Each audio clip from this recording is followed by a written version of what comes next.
ईश्वर हमारे खुदा यूसुफ का फजल हमेशा हम सबों के साथ होता रहे। ईश्वर हम अपनी ज़िंदगी की प्लानिंग करते हैं, अपने ज़िंदगी के रास्ते का तयन करते हैं। हम खुदा उनकी मदद से, दुआ के वसीला से और कलाम के वसीला से।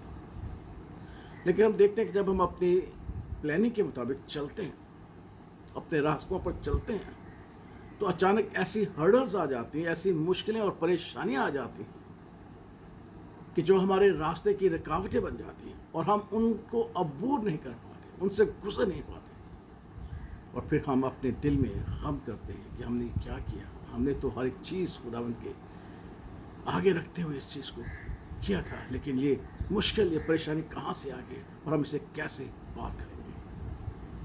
यीशु, हमें हर हाल में अपने खुदावंद पर तवक्कल करना है और अपने खुदावंद पर भरोसा रखना है, क्योंकि वही है जो मुसीबत में हमारा मुस्तैद मददगार है।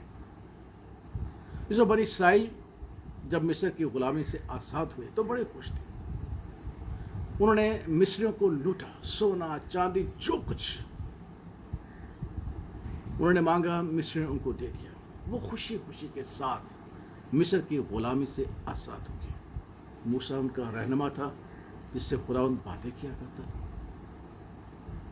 और जब वो समुद्र के सामने डेरे लगाए हुए अपनी खुशी और अपनी आज़ादी के जश्न को मना रहे होंगे, खुश हो रहे होंगे कि अब हम आज़ाद हैं, और वो जानते थे खुदावंद ने उनके लिए ऐसे रास्ते तैयार किए हैं जिन पर वो लेकर हमें मुल्क कनान, वादा की सरजमीन पर पहुंचा देगा। लेकिन देखते कि अचानक उन्होंने फ़िरौन की फौजों को, रथों को, लश्करों को देखा और वो घबरा गए। और वो मूसा के पास आके बुड़ पड़ा, कहने लगे कि तूने क्या किया। आगे समुंदर है, पीछे वो आगे है, वो हमें मार डालेगा। क्या हमारे मरने के लिए मिस्र की सरजमीन कम ना थी? हमारे वहाँ पे कब्रें, यहाँ तो कब्रें भी हमें नसीब नहीं होंगी। मूसा ने कहा कि फिक्र न करो, खुदावंद जरूर हमारे लिए काम करेगा, खुदावंद के अच्छे कामों को तुम देखोगे। और मूसा ने खुदावंद से फरियाद की। खुदा का पाकला में सिखाते हैं कि खुदावंद ने मूसा से कहा, तूने मुझसे फरियाद क्यों की? क्यों तूने मुझसे फरियाद की?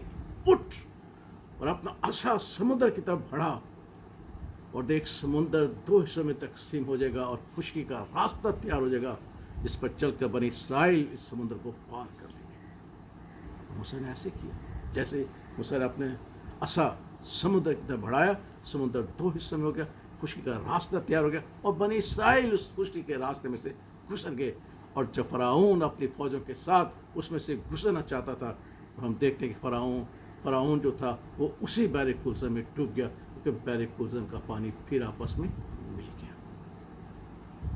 सो खुदा मुसीबत में हमारा मुस्तैद मददगार है। अगर हम अपनी प्लानिंग के मुताबिक चलते हैं, अगर हम खुदा उनके कलाम और दुआ के साथ अपने कामों को शुरू करते हैं, लेकिन हम देखते हैं कि ये हर्डल्स आ जाती हैं, ये मुसीबतें आ जाती हैं, ये भी खुदा उनकी कुदरत को ज़ाहिर करने के लिए।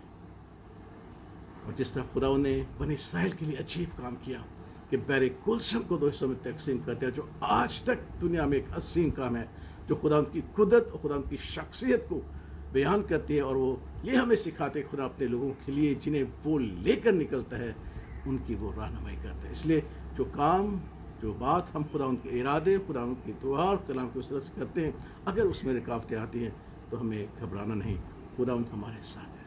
और फिर हमारे खुदा यीशु क्या खुश वादा है, राह हक और ज़िंदगी मैं हूँ। खुदा यीशु मसीह हमारा रास्ता है, खुदा यीशु मसीह हमारे लिए राह तैयार करता है, वो हमारे आगे आगे चलता है। अगर हम उसके वसीला से, उसके नाम के वसीला से दुआ के वसीला को काम शुरू करते हैं और उसमें हर्डल आ जाती है, तो घबराइएगा नहीं। खुदावंद उन तमाम हर्डल्स को, उन तमाम रुकावटों को दूर करने और हमारे लिए नया रास्ता बनाने के लिए तैयार है, हमारा मददगार है। इसलिए अपने हर काम को जब खुदा के नाम से शुरू करते हैं और अगर उसमें आप मुश्किल परेशानी महसूस करते हैं तो घबराना नहीं, सिर्फ तवक्कल करना है और अपने ईमान की लाठी को उठाना है जो खुदा ने हमें बख्शी है, क्योंकि हमारे ईमान की कुदरत तमाम दुनिया की कुदरत से बढ़कर है, जिससे हम दुनिया को मखलूक कर सकते हैं, उन ताकतों को मखलूक कर सकते हैं जो हमारे खिलाफ खड़ी उठती है। इसलिए जो अपने इरादों, अपने प्लानिंग के मुताबिक चलते रहिएगा और खुदा उनकी मदद मांगते रहिएगा, क्योंकि वही है جو مصیبت میں ہمارا مستعد مددگار ہے، اور وہی ہمیں کہتا ہے کہ فریاد نہ کرو، ایمان کی لاٹھی اٹھاؤ اور اپنے سفر کو چلو۔ خدا باپ، خدا بیٹے اور خدا اس کے نام میں آمین۔